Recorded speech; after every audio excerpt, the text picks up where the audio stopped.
নমস্কাৰ বন্ধু-বান্ধৱীসকল, মোৰ এটা নতুন ভিডিঅ'লৈ আপোনালোকক পুনৰবাৰ স্বাগতম জনাইছোঁ। ৰং চেনেল সম্প্ৰচাৰিত হৈ থকা বকুল ধাৰাবাহিকখনৰ আজিৰ খণ্ডটো চাবলৈ বহুত বেছি ইণ্টাৰেষ্টিং হ'বলৈ গৈ আছে। যদিহে আপোনালোকে বকুল ধাৰাবাহিকখন চাই ভাল পায় তেনেহ'লে ভিডিঅ'টোত এটা লাইক কৰি আমাৰ চেনেলটো ছাবস্ক্ৰাইব কৰি ল'ব। এনেকুৱা ধৰণৰ আপডেট মোক পাই থাকিবলৈ। বকুল ধাৰাবাহিকখনৰ যোৱাদিখনত দেখিবলৈ পাইছিলে আদিৰ দেউতাকে আদিক প্ৰশংসা কৰি আছিলে আৰু অধীৰে দেউতাকৰ ওচৰলৈ আহি কিয় বুলি দেউতাকক সুধিছিলে আৰু তেতিয়া দেউতাকে তই গমেই পোৱা নাই নেকি, আদিয়ে আজি প্ৰমাণ কৰি দেখুৱালে সি যে মোৰ যোগ্য সন্তান। সি আচলতে অদিতিক ভালে পোৱা নাছিলে, সি অদিতিৰ লগত অভিনয়হে কৰি আছিলে আৰু এতিয়া মই খবৰ পাইছোঁ অদিতিৰ অৱস্থা নাই বুলি অধীৰৰ আগত কৈছিলে আৰু তেতিয়া আদি আচৰিত হৈ পৰিছিলে আৰু আদিয়ে তুমি এইবোৰ কথা কেনেকৈ গম পালা বুলি দেউতাকক সুধিছিলে আৰু তেতিয়া দেউতাকে মইতো কোৱা নাছিলোঁ, তোৰ প্ৰতিটো খোজতে মই চকু ৰাখিছোঁ, মই খবৰ পাইছোঁ এতিয়া অদিতিৰ অৱস্থা নাই, তাই এই ৰাজ অট্টালিকাৰ বোৱাৰী হোৱাৰ সপোন দেখিছিলে, এতিয়া তাইৰ অৱস্থা একেবাৰে বেয়া বুলি আদিৰ আগত কোৱাত অধীৰ আচৰিত হৈ পৰিছিলে আৰু অধীৰে তই এইবোৰ কি কৰিলি বুলি আদিক সুধিছিলে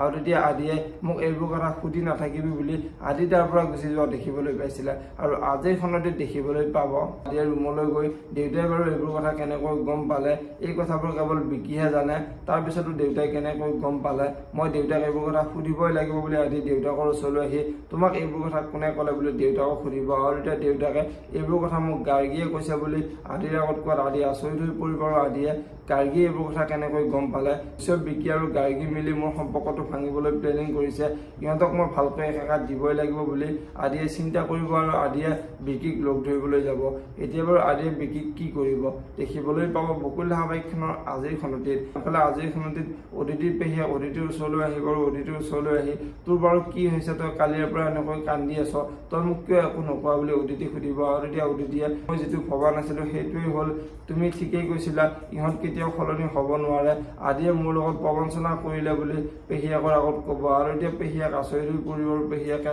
মইতো তাৰ পৰা দূৰত থাকিবই দিছিলোঁ কিন্তু তইহে মোৰ কথা নুশুনিলি বুলি অদিতিক গালিৰ পৰা দেখিবলৈ পাব। যদিহে আপোনালোকে বকুল ধাৰাবাহিকখন চাই ভাল পায় তেনেহ'লে ভিডিঅ'টোত এটা লাইক কৰি আমাৰ চেনেলটো ছাবস্ক্ৰাইব কৰি ল'ব। এনেকুৱা ধৰণৰ আপডেট মোক পাই থাকিবলৈ ধন্যবাদ।